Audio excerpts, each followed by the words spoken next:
خب در ادامه تعمیرات بردای یخچال و اسپلیت و کولر پنجره‌ای به یک کولر پنجره‌ای میرسیم. همونطور که مشاهده میکنید اینجا ورود برق 220 ولت دادیم، یک دونه لامپ 12 ولت هم روی رله کمپرسور لایم کردیم و یک لامپ 220 ولت هم به خروجی رله و مشترکش هم که اینجا گرفتیم. الان ایراد این برد اینه که کمپرسور تو مدار نمیاد. خب ما برد رو بهش ولتاژ اعمال میکنیم و برد رو روشنش میکنیم و در دمای برد رو میاریم روی 18 درجه، میبینید که رله کمپرسور تو مدار نیامد. خب اگر ما بیاییم و 5 ولت رو از خط 5 ولت این برد هم مثل برد یخچالی که بهتون نشون دادم به آیسی ناتش اینجا بزرگ هستم که اعمال کنیم، باید این رله عمل کنه، سویچ کنه و کمپرسور ما تو مدار بیاد. اگر این اتفاق بیفته ممکن از آیسی نات باشه یا 12 ولت تغذیه ما. خب من برای اینکه بدونیم که چیکار کنیم میام یه 5 ولت رو با آیسی نات اینجا اعمال میکنم، از خط 5 ولت رگولاتور اعمالش میکنم یک 5 ولت رو. خب رگولاتور 705 ما اینجا هستش،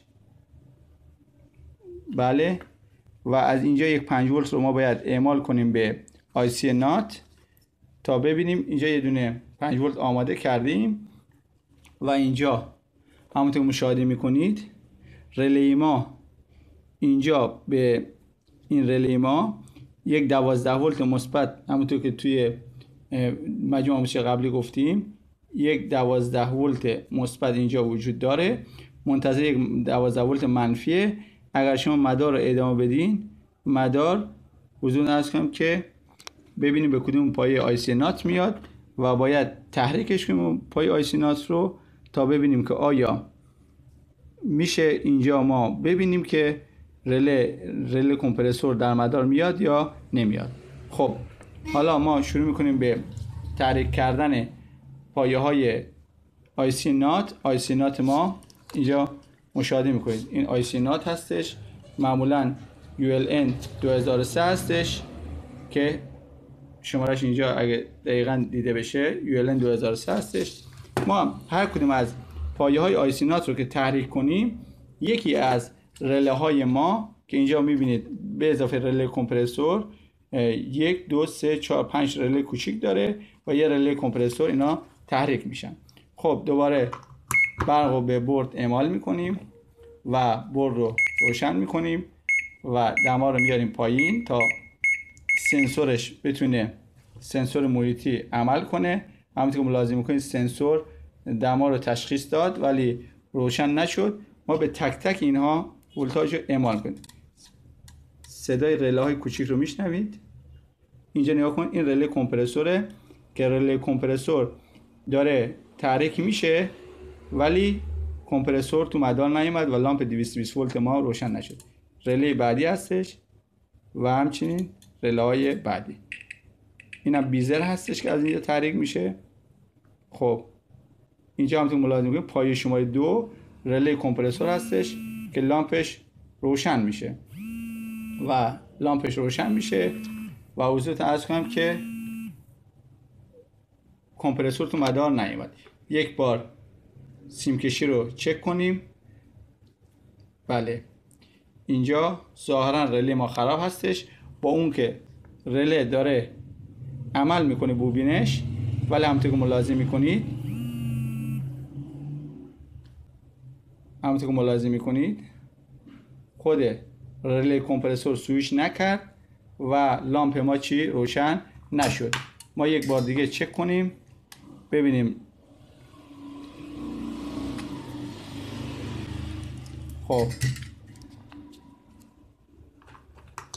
یک بار دیگه اینجا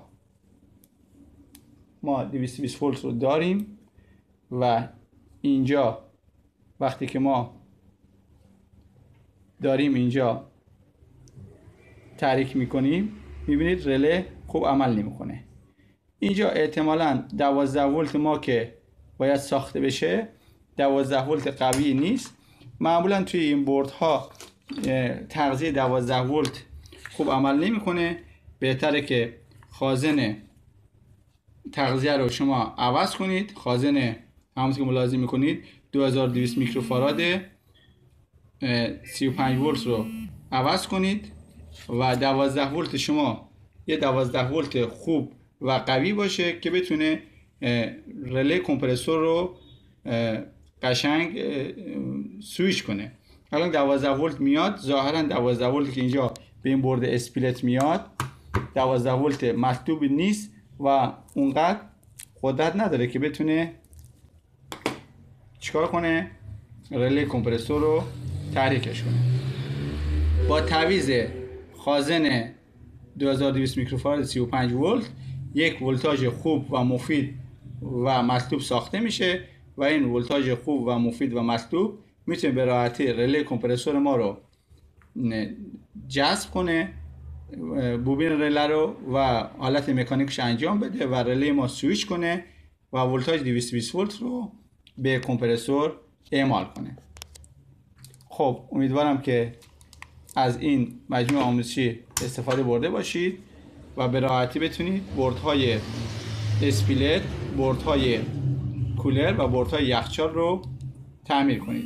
همونطور که گفتم در مجموعه قبلی هم گفتم بردهای یخچال و بردهای اسپلیت بردهای ساده هستن که فقط یک دونه آیسی میکرو دارن که میاد به حضورتون هستم آیسی نات های ما فرمان های ما رو میده و آیسی نات ها میاد چی؟ رله های کمپرسور رو تحریک میکنه. اینجا همونطور که ملاحظه آیسی میکروه که آیسی میکرو میاد 5 ولت هایی رو به ورودی های آیسی نات اینجا اعمال میکنه. وقتی 5 ولت ها با ورودی آیسی نات اعمال بشه خروجیاش همه زمین یا منفی میشه و این منفی ها میاد سر رله ها. خب یک سر رله ها مثبت 12 ولت وجود داره، منتظر یک خط منفی یا زمین هستش که این خط منفی و زمین هم اگر حضورتون عرض کنم که بیاد روی رله ما عمل میکنه و روشن میشه و بعد از اون حضور عرض کنم که کار ما آماده میشه. حضور عرض کنم که این از آموزش این هفته ما بود، تعمیر بردهای کولر و یخچال و اسپلیت. امیدوارم که استفاده برده باشید. تا مجموعه آموزشی بعدی، خدا نگهدار.